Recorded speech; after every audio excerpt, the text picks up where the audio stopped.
best friends, got each other's back. We used to cruise around with a bass to the max. Everyone in school, while I was in the lab, cooking up some beats that would turn into tracks. High school chillin', I was on a mission. I had bigger dreams of being a musician. Teachers always talked, but I couldn't seem to listen. I lived in a fantasy land, they called it fiction. But I was gonna be big one day, playing shows on the road to a sold out stage. Nobody really cared or believed I would make it anywhere close, I would fail and fade. But that's cool, I love that, cause any little doubt gives me energy back. And now, I'm in a place where I'm glad I never gave up on the dreams I had. And big dreams lead to big things, and big swings lead to big rings. Championships or the big screen, anyone who did anything took a big swing.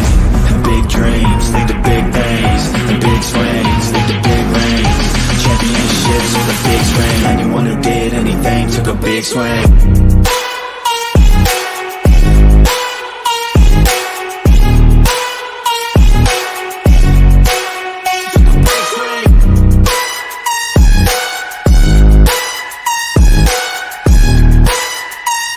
Yeah, let's go. So if you want something big, you gotta swing fast, swing hard and commit. You might miss 10 times, but when you hit, just make sure that you get all of it, okay? People at the top took risks. Investing and testing is all that they did. It's not complicated, it just takes grit. So never give up, take a swing at it. And big dreams lead to big things, and big swings lead to big rings. Championships or the big screen, anyone who did anything took a big swing. And big dreams lead to big things, and big swings lead to big rings. Championships or the big screen, anyone who did anything took a big swing.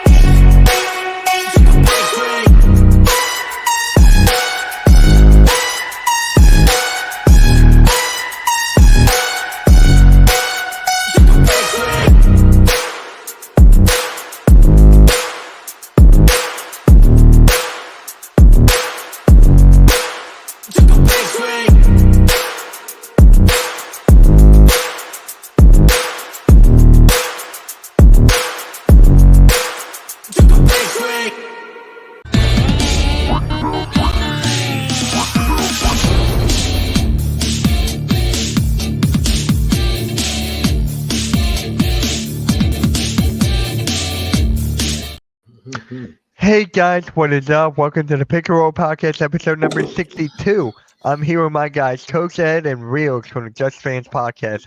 How's everyone doing? Oh, it's all good, baby. How's everything with you guys? I'm ready for the weekend. You're ready for the weekend?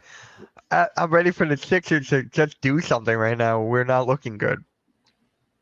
Hey, you're better than the Knicks. Huh? At least y'all got a season to look forward to. I have nothing to look forward to. Our season's done. Put a fork in, it's over. It's a wrap. Well, I mean, where you guys seated? We're 5.5 games out of the. We're 5.5 games out of the play-in. But the way they're playing right now, it's gonna take an act of God to get us in the playoffs. Yeah, we're the 6th seed. Yeah, but look, the Knicks right now with what they have, with the depth issues and guys being out, look, we might be facing a play-in situation. I mean, that's exactly where we're in. Yeah, it's not good. It wouldn't surprise me if we fell down to like 6, 7, or 8, because I mean you're losing a lot of key guys, and you're losing Jalen Brunson. The kid has been putting the Knicks on his back, and having back spasms, so he missed last night. Hartenstein, with his Achilles, rotating days. I mean, he literally played with 7 guys last night, and pretty much everyone was reserves except for DiVincenzo. He was the only normal starter from the season. Everyone else has been reserves. Oof, that's rough. Exactly. Yeah. So. And look, yeah, you guys, if y'all get Embiid back, look, y'all can make a run. Not the way Tobias Harris has been playing right now. Oh boy, here we go again. Here we go. You have a man crush for him. That's what it is. You want me to get started? I did a rant on my live stream an hour ago. I'll do another one. He's gonna pop up in the stream. He'll pop. he'll pop in, and I'll be like, okay, you're shooting 28 or 29% from 3 right now in the last 4 games. We need a little more out of you here. And Randy, you will pop in a little bit. So let's just get this started. So last week we did not get into I forget the name of blind rankings. So what we're gonna do, I have a list of all 30 teams, and I have a number generator. So let's say it lands on the Clippers, and then we got to go 1 through 5. We have to rank where the Clippers go, either at 1, 2, 3, 4, or 5, and then you don't know who the next one is. So you got to wait and see who the next one is. And it's fun once you get into it. So, my guy Mike is in the building. What is up, Mike? Raphael's in the building. What is up? Raphael. Oh, by the way, for those Knicks fans out there, I'll be streaming the games of Celtics this week. Why? They're going to get blown out. Hey, what is up? What is up, Ram? It is up. Spencer, Spunsy's in the building. Ryan is here. What is good? Wally, everyone is here. So let's just get right into the random number generator. So the first one, 10. So who's the 10th team in this? The Jazz. The Utah Jazz are the number 10. Or where would you have them ranked 1 through 5? For me, I'll have them at. I'm going 4. I'm going 4 for the Utah right now. I'm gonna go 5. You're going 5? I'm going 5. I'm going 4. I still feel like there's going to be another team that might be lower. So I'm aiming for the Pistons. Give me the Pistons. 5. All right, who's 5? The Raptors. Ugh. 10. Speaking of the devil. Hey, what is up, Randy? What is up, bro? What's up, guys? So, Randy, where do you have them ranked? And then you have to put Utah on 1 to 5. So, where do you have those two ranked? Shit. I have Utah at 4. So I'm like, do I put Toronto at 3? I got Raptors 5, Utah 4. Yeah, I'm going Raptors 5. I have to put Toronto at 4. I got Raptors at 5 as well. Yeah. So maybe we just flip-flopped. 15. Why am I getting all 5s? Bucks. That's actually kind of interesting. 2. I'll put them at 2 right now. I'm going 2. Same. I'm going 2. I'll go 3. You're going 3? Okay, all right.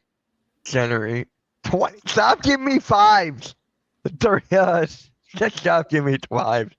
5, 10, 15. Wizards. Oh, damn it. Damn. Oh, come on, man. Damn. They're my 3. Yeah, I have to put a 3 now. Yeah, I got no choice. Damn, that's my 2. That's my 2. Yep. So you have them higher than the Bucks. Wow. And then for number 1, 12. Finally, not a 5. Finally, 12 Cavs. Yeah, number 1 for me. I'm fine with that. Yeah, based on the way that this playing just out. Played right out. now, yeah. I can live with that. I like that. So for me, Wizards, I got the Cavs, Bucks, Wizards. Utah, then the Raptors. Those are my 5. Yeah, I just got pretty much the same, except it's Raptors and Utah for me. Yeah, they're split for us. Yeah, I got Raptors, Utah, Wizards, Bucks, Wizards, and then the Cavs. All right, let's do this again. We'll do this one more time, and then we'll go into the next one. 16. Oh, finally, not a 5. Warriors. I'm going to go 4. I'm thinking. I'm going 3. No. I'll go 4. I'm going 4.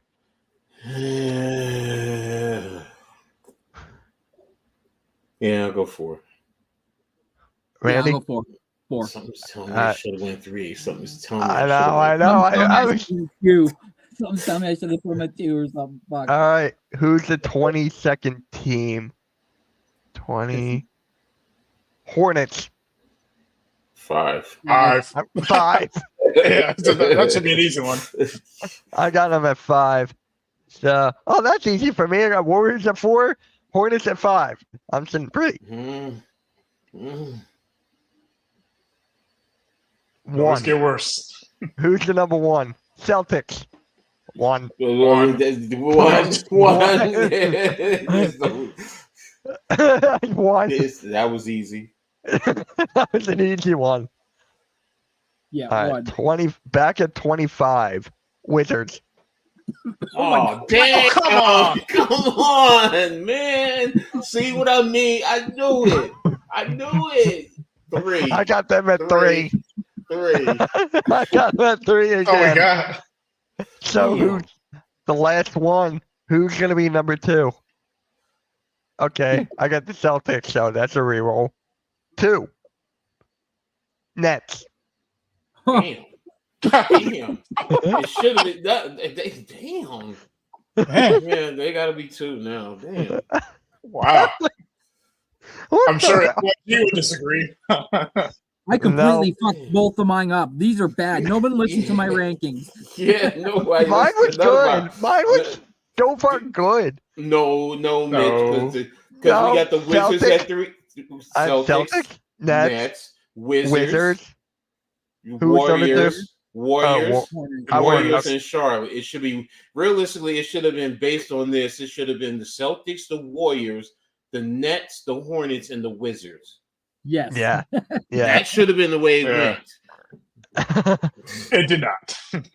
It did not. All right. You know what? Last time. 12. All right. 12. Cavs. 2. 2. I'm going 2. I'm going 2. Watch it kill us though. All right. 2. I got Brooklyn. 2. No, the Brooklyn Nets? Yeah. I'll put them at 4. 4. Yeah. Yeah, I think 4 is a good spot. All right, I'm going to change it up. I'm going 5. If you get the Pistons, I swear to fuck. 23. All right, damn, 15, 20. Heat. Ooh. 3. 3. Yeah, I'm going 3. I'm going 3. 18. Who's the 18th team? Clippers. Ooh. 1. Clippers 1. 1. Yeah. All right, so I need a 4. I need a 5. I need a 5. Everyone needs a 5 except me. I need a 4. Mm-hmm. Let's see. 2. Pistons. Okay, that's Brooklyn again. 8. No, you had them already. Yeah, no, I'm redoing it. Oh, 8. Okay. 8. All right, we did Cavs. 7. Bulls. Okay, yeah, 5. 5. Yeah, 5. No, my 4. 5. Yeah. That's my 4. So it's Clippers, Cavs. What was it? Clippers, Cavs. Did we get 3? I don't even think we got 3. No, we didn't get a 3 yet. Yeah, we need a 3. I had Heat. I picked the Heat as my 3. You had the Heat. We got the Heat. Yeah, that's right there. Yes, Yeah, It is Clippers, Cavs, Heat. Yeah, Clippers, Cavs, Heat. Yep. And then 5 was yeah. So that was a good one. That was good. All right. So for the next topic here, we're good. Yeah, that was we smartened up finally. What's up, everybody? Thank you all for tuning in. But all right. So for this one, it's kind of interesting. Which basketball player got you into basketball? Who was that guy that was like, I love this guy. I'm watching this game. That was so easy from me. Yeah, Coach, you want to go first? Sure. Lead up. Going back to the 70s into the 80s. It is. No, it was it was the 70s actually, and it was Magic. Magic Johnson. So I mean, going back to those days. Actually, it was when Michigan State played Indiana State. That's what really got me into the game of basketball. I mean, I played with my friends, but I wasn't.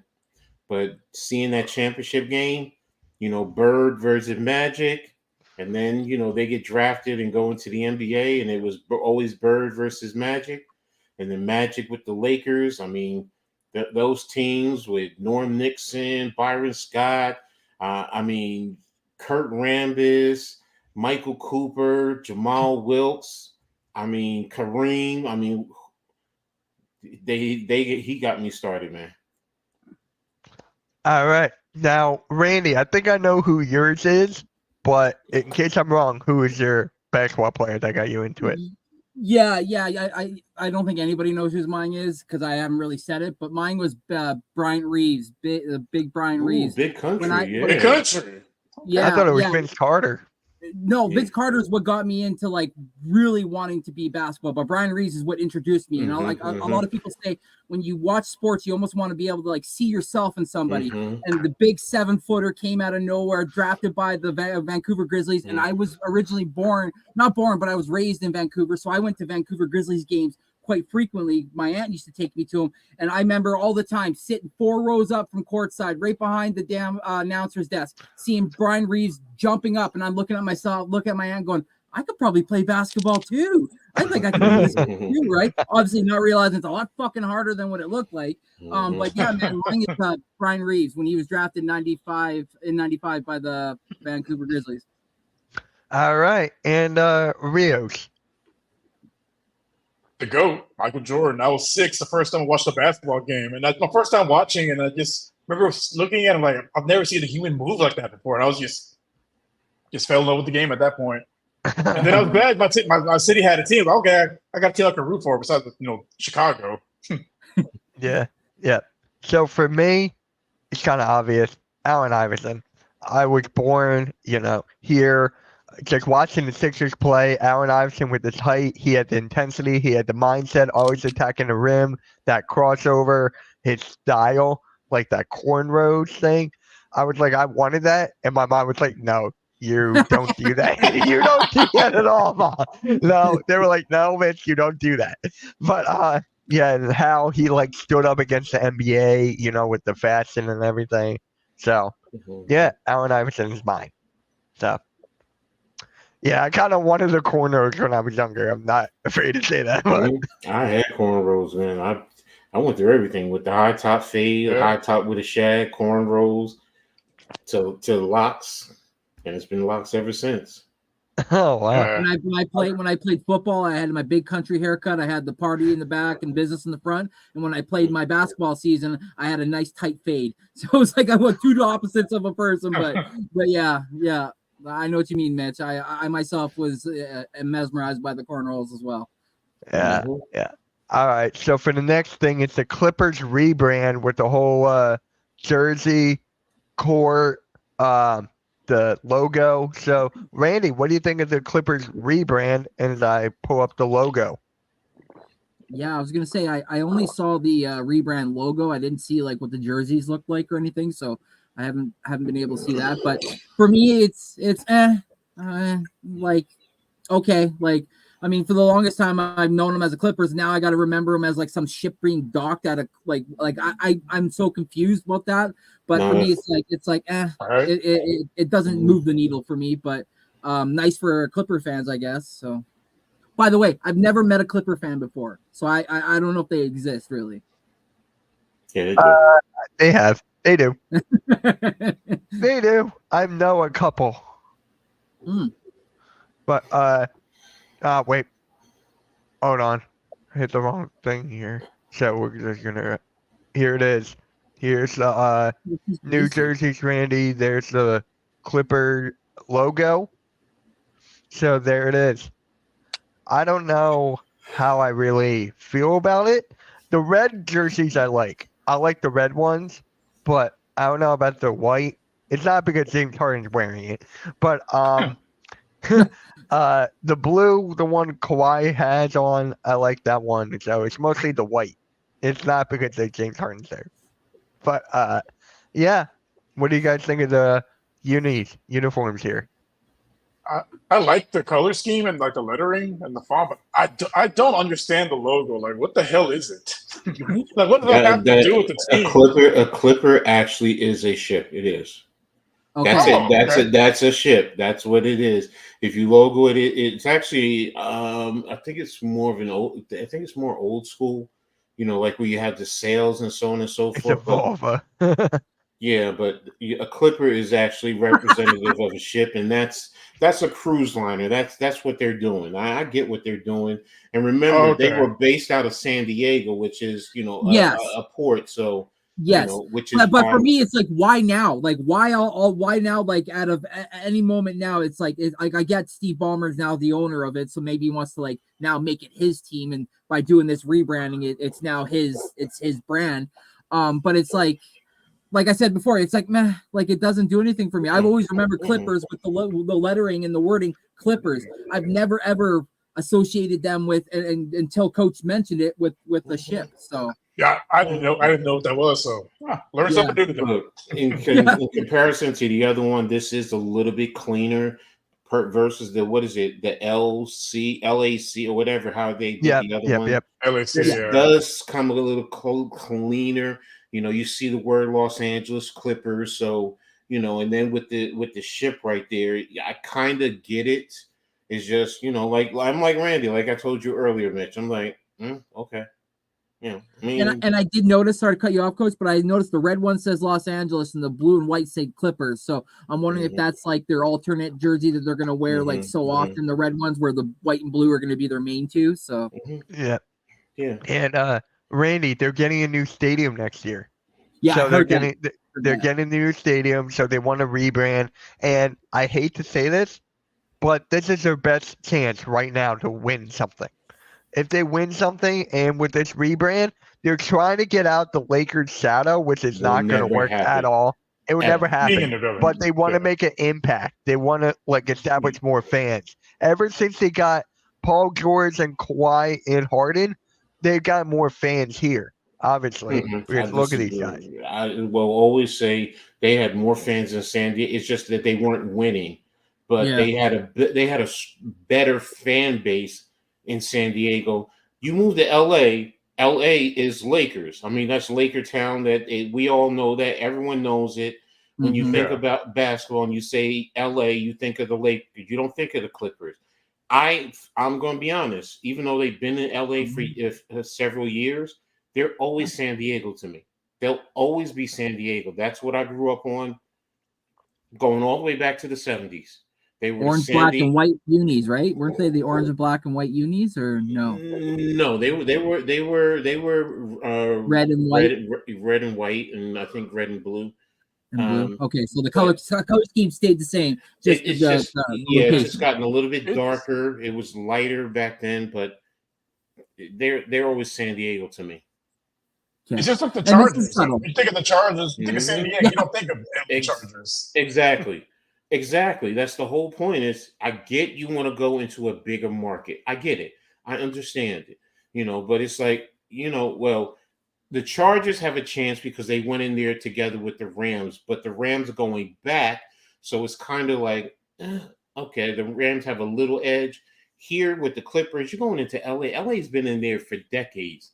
What the hell are you trying to do to go into, at least go to Anaheim? Do like the Angels. I mean, the Angels said, "No, let me get out of LA. No, let's be in Anaheim." Something to that effect. So I don't know where the new stadium is. So I don't either. But this is what the court looks like. I kind of like the court. I like the colors for the dark blue. The dark blue stands out. It's clean. It's crisp. I give them that. It's subtle. Yeah. Yeah, that I'll give them. But as far as is it pizzazz and pops and draws intrigue to the Clippers right now, for me, no. Nah. No. I mean, LA is the Lakers town. It's always they can win. The Clippers can win a championship, and it's still going to be Lakers town. I'm sorry. It's always going to be Lakers town. Yeah, it's always is. When it was Lob City and they had all them boys and that was the squad, the Lakers are still making headlines over the Clippers. Like Coach said, LA is going to be infamous with the Lakers. Like Rio said, when it comes to San Diego, you think of Chargers, you don't think LA Chargers. It's like it's infamous with the spot that you set that brand, and now moving it doesn't necessarily move the needle for me. It's just now you got a different location, but I'm still gonna think LA. It's always gonna be Lakers before Clippers. Yeah, exactly. Now here's another reason too, because I'm gonna talk about Brooklyn real quick. When Brooklyn was, they always felt the away team when they were in the stadium. So that's why the Clippers are like, oh, we feel like the away team. Let's get our own arena, and they're still going to feel like the away team. Trust me, the Lakers fans will get in there, and it's a big game, and you'll hear them rooting for the Lakers louder than the Clippers. Heck, the Knicks just did it. The Knicks just did it with Brooklyn recently. And Mikal Bridges said it. He said, this is a home game, but they felt like it was an away game. Same thing's going to happen there in a sense, because same city. Like if they really wanted to create their own identity, I would move out of LA and go to a different city in California. Exactly. They're not going to do it though. Like I know it's a different. Like I sorry to cut you off, Miss, but I know it's a different sport. But look at the Anaheim Ducks. If they were to go to LA, they'd have to compete with the LA Kings. No hell in way they're going to be able to compete with the Kings. So they're smart because their owners like I can't do that, so I'll just stick where I am, and it works. Yeah, exactly. It's not like Texas where you have the Dallas Mavericks and the Houston Rockets. It's not like that. The Spurs. Like we're all separated by at least a couple hours drive, basically. Oh, I thought Spurs were your team. So cut its mic off. You're lucky you're far away, Mitch. Right. Right. But yeah. But next up, Bronny James was taken off the mock drafts, and LeBron James kind of responded. I couldn't screenshot it because the tweets were deleted.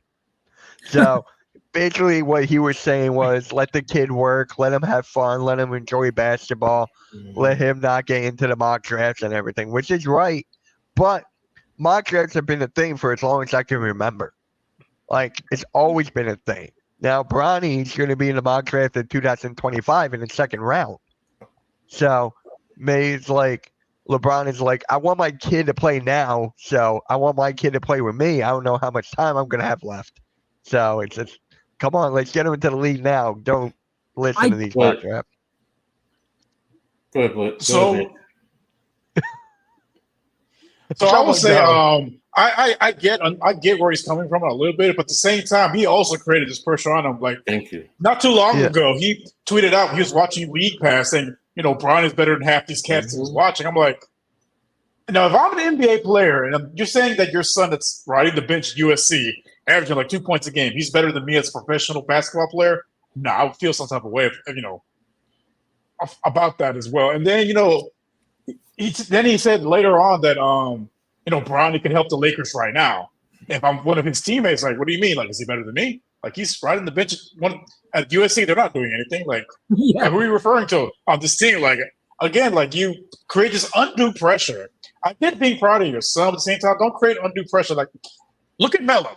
He just says he wants his son to go to school and enjoy the college experience. No type of pressure whatsoever. Just let him be a kid.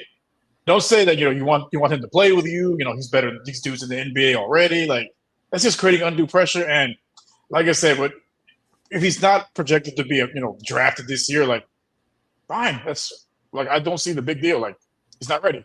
I think anyone that watches basketball realizes he's not ready for the pros. He's not even ready for the G League. He needs to stay in school and work on his game. And maybe in 2 years' time, he might be ready. Yeah. He's the eighth man on the rotation.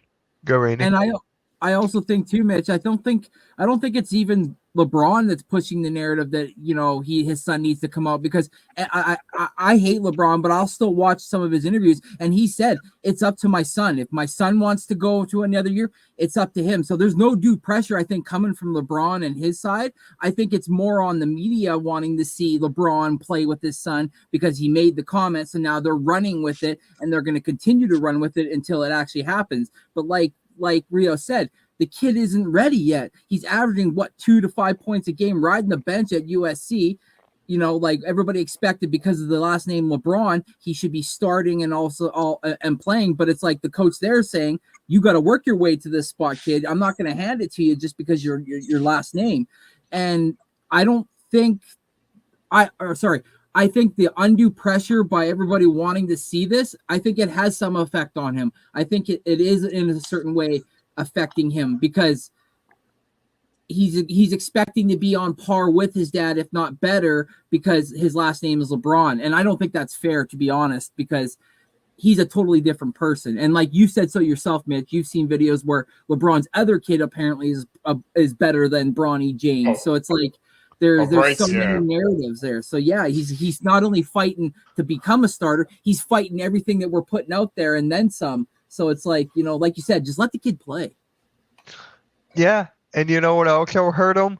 When he had that cardiac arrest. If he did not have that, that was the biggest part. Now, is he scared that he's going to probably happen again? I don't know.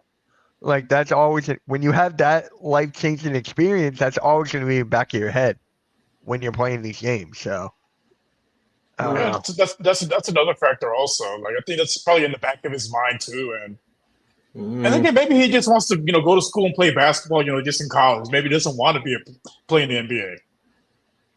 I will say this. I don't think it's in the back of his mind in terms of his game, because as athletes, you just say, I'm going out there and I'm playing and I'm not going to worry about anything, injuries or anything else. So I just think he's going out to play. The pressure, though, unfortunately, is a cause and effect of his dad.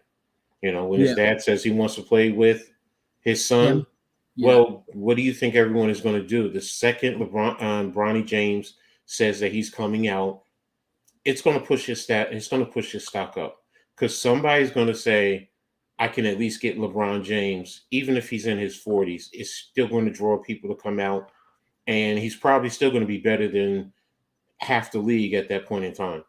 So, to have and then, the cachet and to say they're the first group, father, son, to play together in the NBA, why wouldn't a team want to do that in terms of a marketing perspective? So the pressure, unfortunately, was started by LeBron. Everyone else is just talking about it. That's really what it is. And, if Bronny James says he's staying one more year, okay, fine. But, if he says he's coming out, I'm telling you now, don't be surprised if he gets picked up somewhere in the lower part of the first round. It would not surprise me. There's a lot of rumors that the Toronto Raptors are really apparently watching this closely because apparently for everything you just mentioned, that's what entices them because what better for a team that can't get free agents? Like, I'll be real, not a lot of people want to come play in Toronto because one, the money difference, two, the type of living that it's here. It's cold half the year versus being warm in other places in the States. So it's like it's really hard to get free agents to come here. So we usually have to overpay for people in order to get somebody.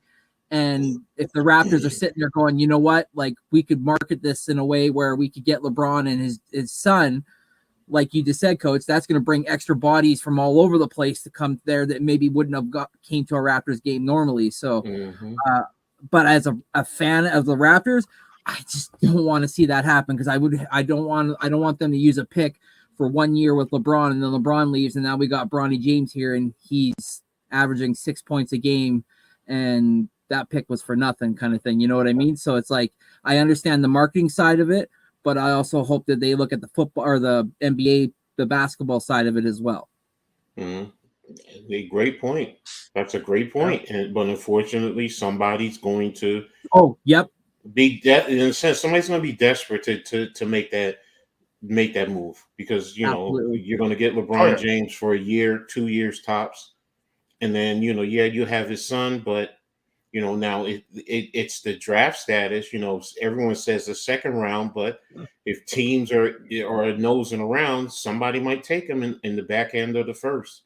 The only thing you're doing is guaranteeing his contract. Second round, then that's a different story. You can cut him if LeBron leaves, and you're like, okay, fine, thanks for being here, kid. Yeah.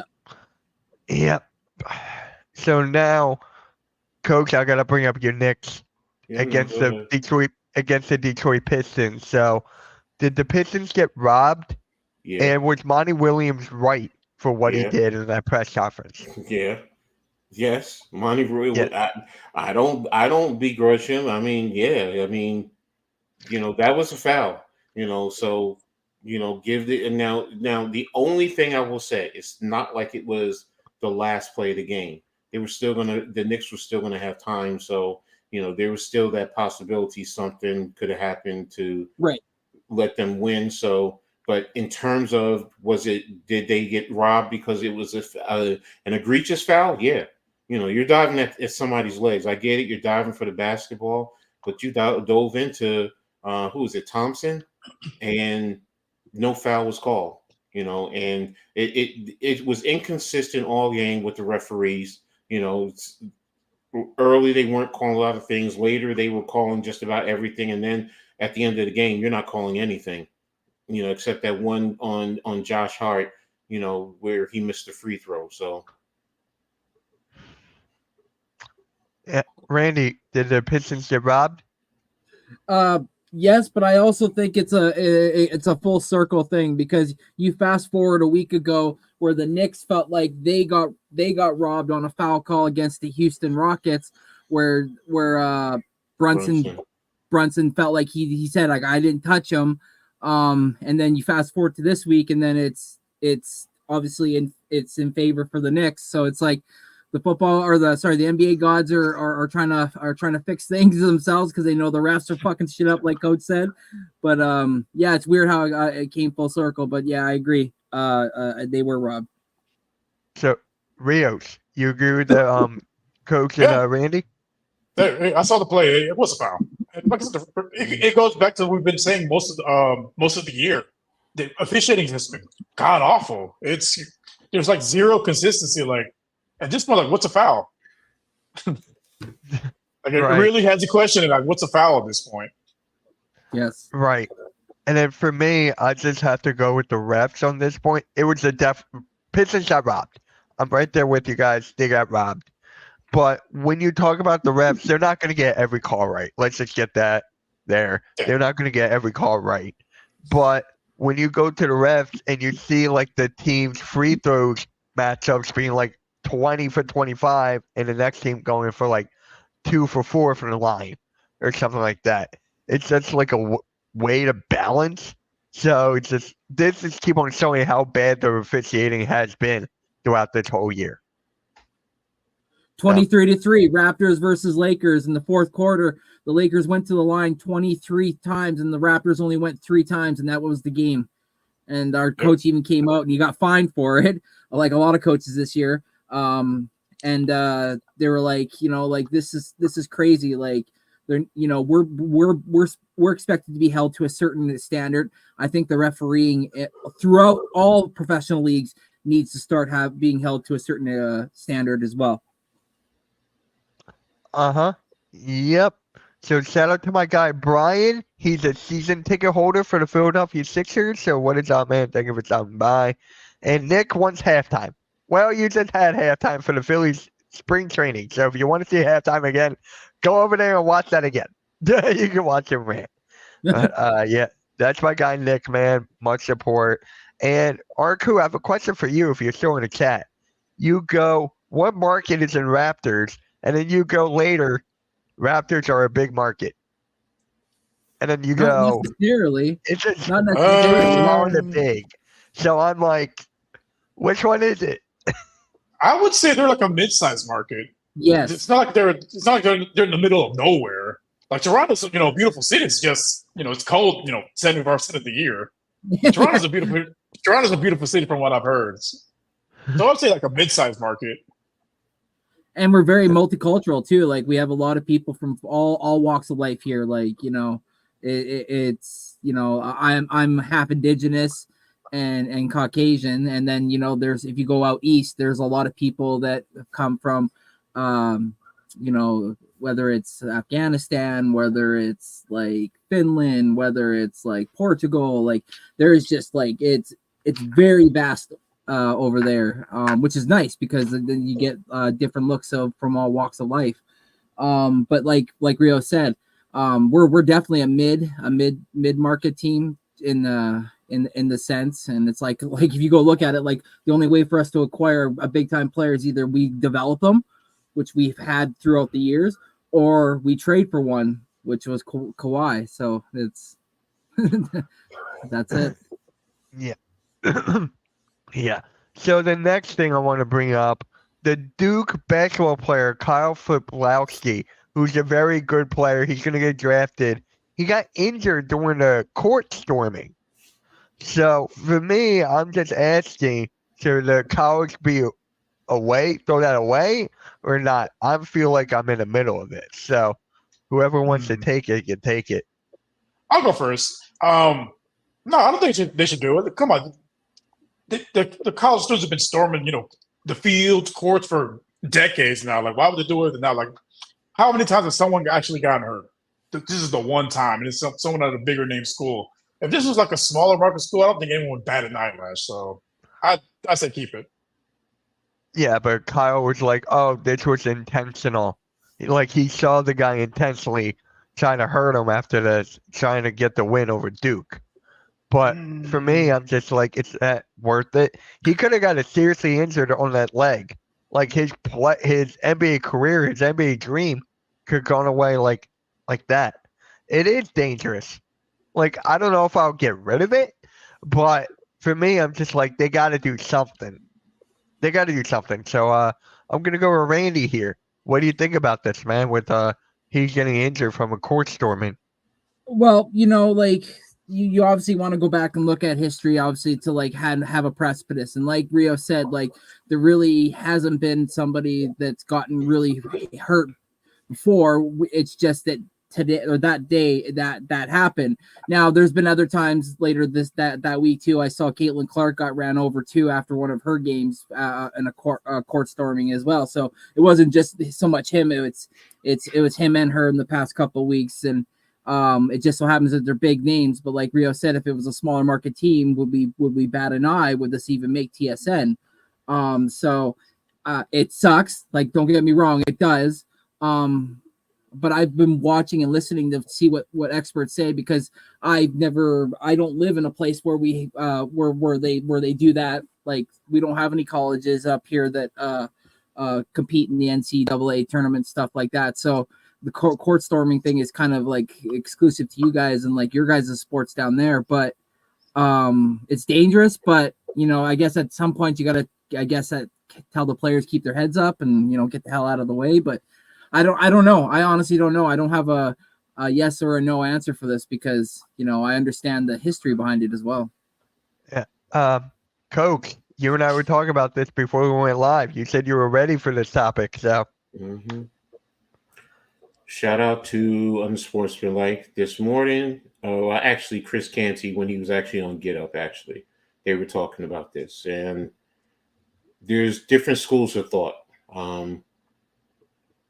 Number one, in terms of the players, there should be some level of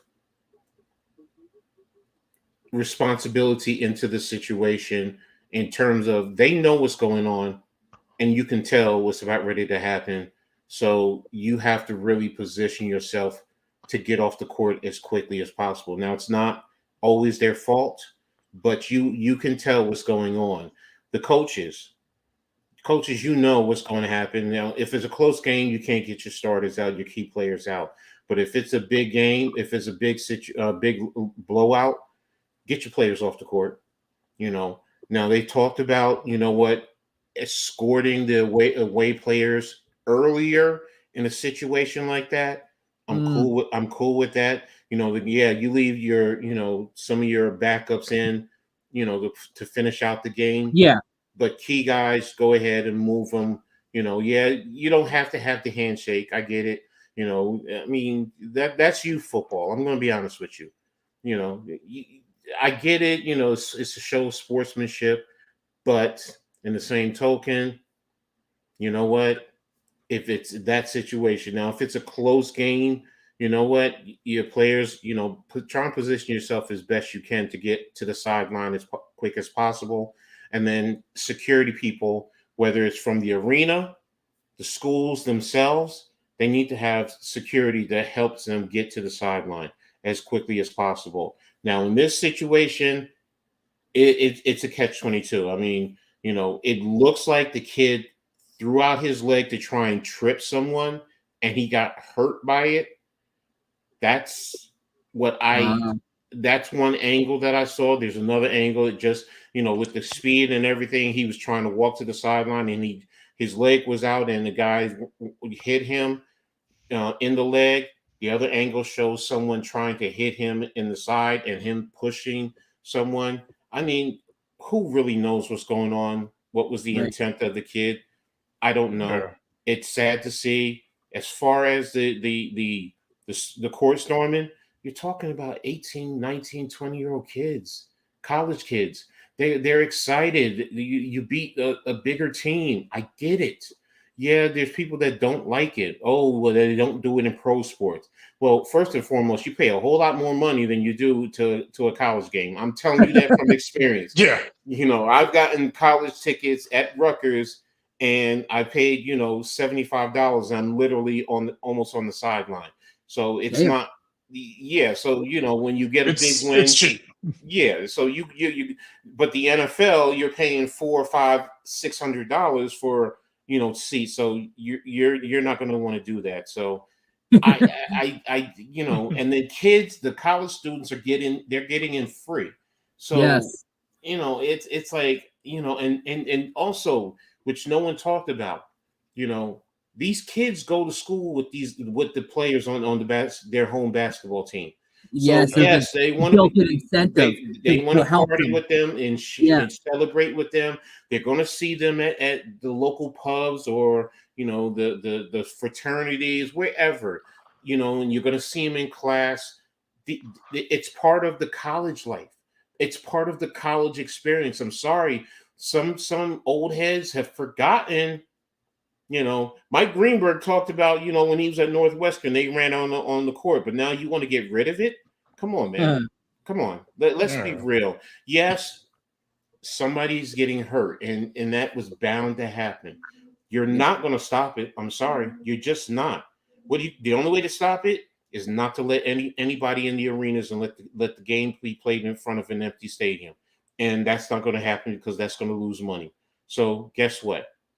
You got to be smart. You got to play it smart. Coaches, everyone has to be smart. Read what's going on. If it's a close game and it's a last-second shot, okay.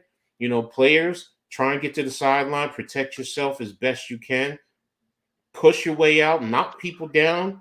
I mean, I remember Chris Chambliss back in the days in the 70s when he hit the home run for the Yankees, and fans were running out onto the field, and he bullied people to get to home plate, to touch home plate. So, you know what? If a fan gets knocked in, they're going to, holy murder. I'm going to sue. Well, your ass shouldn't have been out on the court in the first place. So, and there is the tickets also, and I believe tickets say that no court storming is supposed to happen. So if you do that, then you're violating your ticket purchase. So and whatever happens to you, bud. Happens. Yep. And I will say too, Coach, it's also part of history, man. Like you said, you got these people that are going to school with these athletes. These athletes are hyping up these fans. These fans are getting hyped up for this game.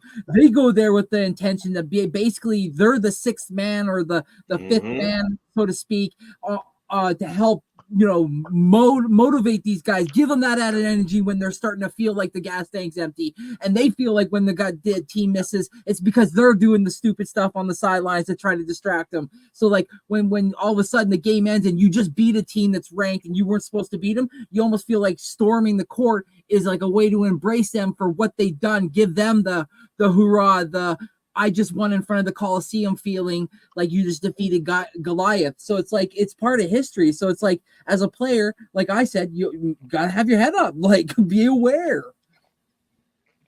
Exactly. Yep. I can speak about my school, University of Houston. Our basketball program has been a complete ass for decades. We haven't been relevant since the 80s, since Hakeem Olajuwon was there. And now that, the last 6 years, like we've actually, turned the program around, like they're, year after year, they're within the top 4 every year in all the national polls. Like they stormed the court because that's been we've been waiting a long time for a winner. So I would never take that away. Like, nah. Yeah, I get Damian Hernandez's point, but we're talking about college kids.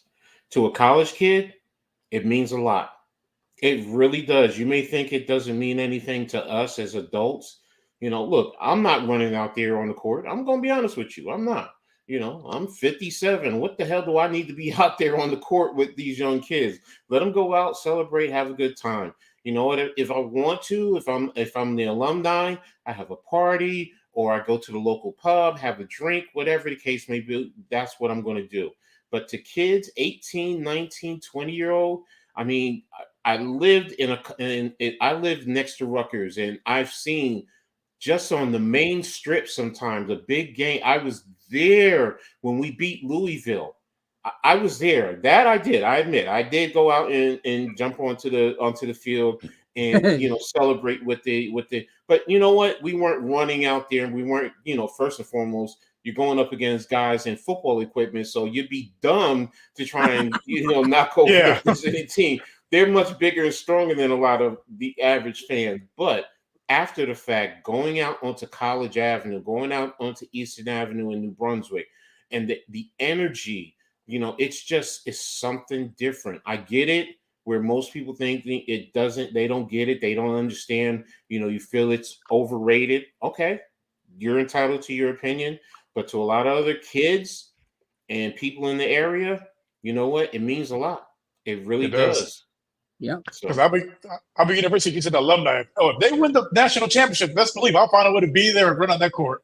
You'll see me on the news. Exactly. That's the whole point. Yeah. That's the whole point, man.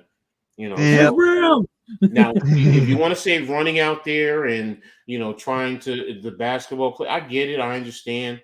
Same thing, like I said with them. Look, what's about ready to happen. Either hustle your butt over to your teammates or fight your way through the crowd as best you can.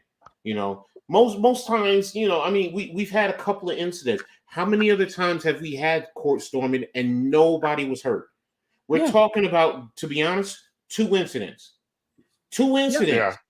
And we're saying, and we're making it bigger. And I'm sorry people got hurt. And I'm not trying to diminish that. But we're making it bigger than what it really is, where it's a celebration. They're on the middle of the court. You just had a big game. I'm telling you, Rutgers did it against Purdue a couple of years ago, and everybody was out there, and the energy afterward. And Purdue was number 1 at the time, and they beat the number 1 team in the country. And and it was a big shot by Ron Harper Jr. from half court, where everybody wanted to jump out onto the court and celebrate. And the Purdue players, they were allowed to get to their locker room, and that was it. Nobody was hurt. But here we're talking about Caitlin Clark and this situation, and that's it. Other than that, they always happen. I get it. Somebody's probably going to get hurt. Yes, but you're not going to stop it. You're just not. There's no way you're going to stop it in football. The SEC, they charge. Your first offense, you're fined $100,000. Then it goes up to $250,000. Then it goes up to $500,000 after that. That's all you can do as a conference. Because what can you do? Because think about it. You're talking about 10, 15, 20,000 people in a basketball stadium, in a football stadium, sometimes up to 100,000 people. How do you control that? Someone tell me, how do you get to tell that many people, tell them not to go out onto the court? Yeah. You're not going to do it.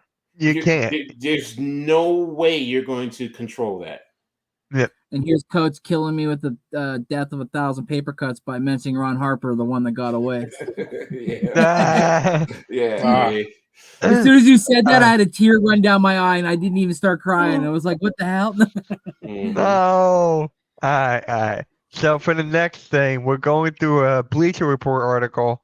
It's about each team's hidden gems. Obviously, we're not going to go through all 30 teams. We're only going to go through our favorite teams. So the first one is the Houston Rockets with Tari Eason. How do you feel about that, Rios? Tari Eason.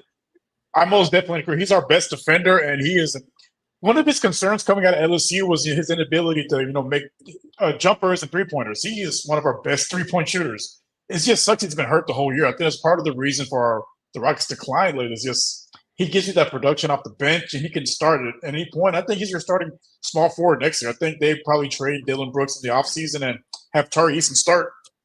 I think he's ready. I like that. And Damian, that's two completely different situations. We're not talking about someone going out to the streets of that. We're just talking about storming a court. Come on, man. Come on, bruh. We're not talking about that. We're talking about practice. Yeah, I had to. You know what? Hold on. Shout out to Reed. Hold on. Practice. Shout out to Blaze. I mean, listen, we talking about practice. Not a game. We talking about practice. Shout out to Blaze. It's not the same thing. Oh my god. And Coach says Tari Eason definitely as well, but if Amen Thompson could work on the jump shot. That's a good case too. That's your starting point guard of the future because he's 6'7" and he can rebound better than most centers can in this league right now. Yeah. He just can't hit the jumper to save his life. I mean, they can still work on that. He's not Ben Simmons. Yeah. I mean, he's 19. He has plenty of time to develop. He still hasn't hit his athletic prime either, so he has time. It's just not ready to start just yet. Yeah. So the next one, Coach, is Miles McBride. How do you feel about that one? Love Deuce McBride. I mean, his defense, first and foremost, he's known for his defense. And if you watch him when he plays defense, I mean, he does a wonderful job getting over the top on the screen. He's always in position. He's worked on his jump shot, and he's a lot more consistent. He has a little hitch to it, but there are times where he's been hitting big shots. He's quick, fast. And I love him. I love his game in terms of what he brings to the Knicks. I love the fact that we signed him for another, I think it's 3 years at about $13 million. So he's a good hidden gem for the Knicks. So I love it. Yeah, he can hit it from 3 too. He's pretty good at that. Mm-hmm. Yep. So for the Sixers, it's Paul Reed. Now I like this. But since we got Ricky Calco Jr. now, who came up from the G League, this guy's athletic as hell. I mean, he attacks the rim. He shows intensity and everything. He's just playing for a playoff for like a spot on the roster. Paul Reed, he's good. But ever since Joel Embiid went out, he hasn't been like good as of late. So I disagree with this one. I would go with Ricky Council the fourth for the hidden gem for the Sixers. So I disagree with that one. And then for Randy, who do we got here? We got Chris Boucher. How do you feel about that one? No. Yeah, yes, maybe, but no, because we don't really use him a lot. He's not really part of Darko's rotation right now. If I was gonna pick somebody, it would be actually Grady Dick, our first round pick. Him being sent back down to the 905, I think, kind of gave him like a wake up call when he spent about, I think, was 3 weeks down there. And when he came back up, since he's come back up, man, he's more. Well, you saw when we called the game the other night. He was more athletic. He's more getting after the ball. He's doing some crazy circus shots. He's shooting 52.3% from 3 in the last 9 games. So it's like he's really starting to understand the NBA part of it. I think he just needed a bit of a wake up call and to get up to speed. And we sent him down, brought him back up, and now he's playing great. Like. Absolutely. That's our hidden gem. Yeah. Not just because of his last name. Not just because it's been a while since we heard Grady Dick on the show. But yeah, after I watched that game with Randy, the guy could not miss in intensity. So Randy, you told me about when he went to the G League, he came back, he has learned, okay, I'm ready. Let me see what I can do. Bring some help to this team, and that's what he's doing. So I agree with that one a lot. So And then shout out to Blaze Radio again. He found a little chart here. It's the top 10 worst contracts. And no Tobias Harris. I'm not getting into that. But what do you guys have to say about this one? It's Bradley Beal, number 1. Jordan Poole at 2, of course. Jaylen Brown at 3. DeAndre Ayton at 4. Ben Simmons at 5. Cat at 6. Fred VanVleet at 7. Bertans at 8. Wiggins at 9. And Michael Porter is at 10. That's weird. There's some that I mean, I don't know. I mean, when we say it's the worst contract, is it worse because of the production, or is it just because of the money? Period. Because if you look at Jaylen Brown with the Celtics, I mean, this is the trend that's going on with pro sports, man. They're getting up there into the 30s, 40s, and $50 million. So is Jaylen Brown one of the top players in the NBA? If he is, then I don't see what's the problem. Karl Anthony Towns. I mean, now you can argue him. Is he worth it? Is he helping elevate his team? Jaylen Brown, I think he's, I don't think he's a worse contract, or at least the top 3. If you want to in the bottom part of the top 10, because based on some of the other contracts, and then Davis Bertans, I mean, he's $16.5 million. I mean, that's what I'm asking. Is it based on production, or is it, I think it has to be based off production. I think it has to. It has to. Jaylen Brown does not belong in the top 3 based on production. He produces. Ben Simmons plays like 3 games a month. Like, he should be number 1. Yeah. Now, if you want to be truthful, yeah, I would say Ben Simmons should be number 1.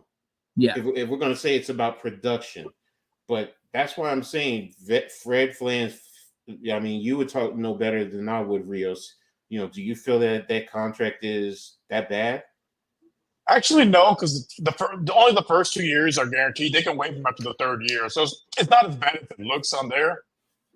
And again, because Amen Thompson's still 19, he's not ready to start at point guard. He still needs to work on his game as far as being a facilitator and as a shooter. Mm-hmm. So having that veteran presence helps him, learn. And then after year 2, they can move on from VanVleet, trade him to like a contender, and then you got your starting point guard ready to play at that point. And Michael Porter, I mean, what is That's he? Crazy. He's $37 million. I mean, what is what you call it? What's the top 2 players? Jokic and Murray. What are they getting? I mean, that's why to me this is like, first of all, what's the criteria? Bradley Beal? I mean, I get what you're saying about Bradley Beal to a certain extent. If he was with Washington, now is it also because he's always hurt? Okay, $52 million. That's valid. I mean, because he has been in and out of the lineup this whole year. Jordan Poole. Okay, I mean, he just got benched. DeAndre Ayton. Yeah, we know about DeAndre Ayton. Ben Simmons, we just talked about. Karl Anthony. Fredman. I mean, Davis Bertrand at $16.5 million, and we're talking about guys making $40-50 million. I'm like Andre Wiggins at 20. I mean, I don't know. Jamal Murray makes $33 million this year. Okay, so Porter might be 10. Okay, that might, because if he's making 33, okay, fine. I get it. That might be. That might be fair. That might be fair. So is it the contracts based on team play, like the team play? Like we need context for this to understand what's the worst, why is worse. Because for me, it's like I can understand why Bradley Beal, because he hasn't played hardly at all this year, and when he does come back, he always gets hurt because his last game he left with a thigh contusion, and then now he's out for a couple more weeks. So it's like I can understand Jordan Poole at 2 because how much he's getting paid, and he's averaging I think 12 or 16 points, and you don't pay somebody $32 million for 16 points a game. You don't pay him. You don't pay him for that locker room. They paid him to leave. Jaylen Brown, it's like at 3, like you guys said, he's the second guy on that team. Without him, who knows where they would be right now. DeAndre Ayton, I get. You know, you're paying him $34 million, and he's averaging only like 14 points or 12 points, and he has missed a little bit this season. And then Ben Simmons, I get. Karl-Anthony Towns, he's been producing, but like you're paying him that because of the market. And then same with Fred Bertans, I can see he's riding the bench, so you're paying somebody $16 million to be on the bench. And then Andrew Wiggins, he got paid that because of the market and because they came off a championship. And then Michael Porter, you know. Who knows why he got paid that? I mean, it's not. It his had to fault be because of the injuries. That's not his but fault. I agree. He was healthy last year, and he's been healthy this year. Coach Dante's. I mean, I get. That's why I said Karl-Anthony. I can get certain arguments, but this year he has been producing. But I mean, okay, he never made the playoffs. Yeah. Okay. Yeah. I mean, so but. With Karl-Anthony, he's still one of the top players in the league. That's what I'm getting at. He's still considered one of the top players in the league. And if all the top players are getting in the $40-50 million range, now if you want to say you want to move him down to maybe 9, okay, but 6, based on some of the other guys, that's what I'm looking at. I'm looking at like we said, what's the context? What's the criteria? Is it play? Is it, what's the reason? Is it just because of the money? It's got to be just because of the money and production. I would say some of them maybe are a little overpaid, but that's the market. That's just unfortunate where we're at with the salary cap that the NBA is at right now. These numbers are just going to increase. By next year. You'll see, 50, 60 million a year for guys that, they aren't at that level, but that's just the market. There's nothing you really do. That's something they'll probably address in the next CBA. I mean, hopefully there's no strike again, but I wouldn't be surprised some of these owners, try to put their foot down and they're trying to stop some of these contracts because the market keeps going up year after year. Yeah, and not only that, but Jordan Poole got his contract right after they won the championship. So he got paid for helping them win the chip. So it was he got paid for what he did. Now, is it their fault that his plays dropped? No, because now he's got to live up to that contract. So it's it goes both ways, right? So it's I need more context as to why, because there's a lot more worse contracts out there for people who are not. Yeah, I'll bring this up again next week so Blaze can give us the context of this. Okay. So we'll bring this up again next week. I feel like it's only fair. And then for the games for tonight, we got 6 games. Pelicans at the Pacers, which I will be streaming tonight. So Pelicans at Pacers, I'm going. Oh, I don't know. I like it. You seem pretty confident. All of a sudden, you're like, wait a minute. Yesterday it wasn't even Zion and it was one of their key guys who was killing us with the 3-pointers, and he was hitting some deep 3-pointers yesterday. But Herb Jones? I think it was Jones. Yes, it was Jones. Yes. Yeah, I'll tell you in a second. I think he would, because I think he ended up with 20 or close to 20 points. Yeah. And then Zion seemed to be. I mean, there were times he was just bullying whoever was guarding him yesterday. So, to be honest, it was Herb Jones. Yeah, he had 3 for 4 from 3. And Indiana does not play defense. Nope. I think I'm going with the Pelicans, and then the Pelicans team is definitely, they have good depth and they have a good starting 5, and CJ McCollum didn't even play yesterday. Damn. Yeah. I'm going with that defense. I'm going Pelicans. Yeah, they're top 10 in defense, defensive efficiency. Yep. They're long. They were getting a lot of deflections yesterday. So for me, I'm going to Pelicans. They made a believer out of me. Mavericks at the Raptors. Well, you didn't get the other two, Mitch. They didn't give their picks. No, I said Pelicans. Rio said Pelicans. Oh, Randy, I thought you.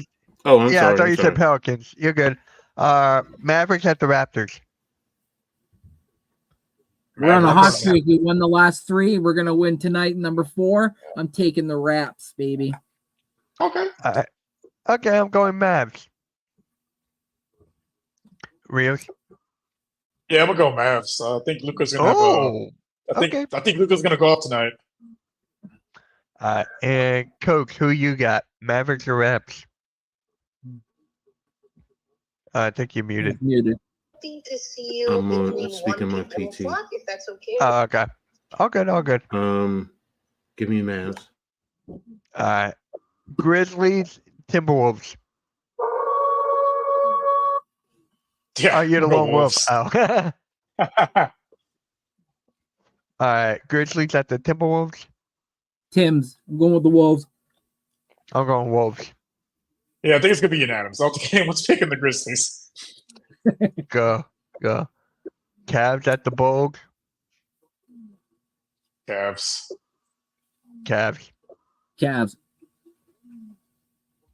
Kings at the Nuggets. What time does he come to see you? He comes around 12:30. 12:30. Kings at the Nuggets. Mhm. So he'll be done around. I'm gonna go 12:30, Nuggets. 1 o'clock. You're going Nuggets? I'm going Nuggets. Yeah, I'll go Nugs too. I'll go Nugs. Yeah, Joker's just been on a different level lately. So about Nuggets. 1:30. Lakers, last game. Lakers at Clippers. Clippers. Clips. Clips, Not baby. going for LeBron. I'll just go for Clips. And yes, guys, thank you all for tuning in for episode 62. I saw Spongy's comment earlier. 7 more episodes. There's gonna be a countdown. There's gonna be a countdown. And by the way, halftime hit 669 subs. So he should not go anymore. He should not go anymore. He's like, dude, I need one more. Then I'm unsubscribing to you, so you'll go back. But anyway, all right, let's go back. So, Coach, you got Cavs or the Bulls? Cavs. Kings and Nuggets. Nuggets. Only where are they playing at? So the Cavaliers are playing in Chicago against the Bulls. Mm-hmm. The Kings are playing in Denver against the Nuggets. I'm taking the Nuggets. And then the Lakers are playing the Clippers.